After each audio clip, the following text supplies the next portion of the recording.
Hasil kurang baik didapatkan oleh Sriwijaya FC ketika bertandang ke markas Madura United. Sriwijaya FC harus mengakui keunggulan Madura United dengan skor telak 5-0 dalam ajang Piala Indonesia. Hartono Ruslan, pelatih Sriwijaya FC, mengatakan anak asuhnya telah bermain maksimal, namun berkat pengalaman bertanding, tim tuan rumah Sriwijaya FC harus kalah dan menerima hasilnya. Dari hasil ini timnya akan bermain lepas dan tanpa beban di pertandingan terakhir yang akan dimainkan di Jakabaring.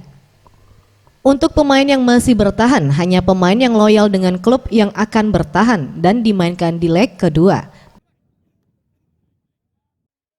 Sangat bagus lah ya, kalau lawannya kita ini ya sangat bagus lah ya.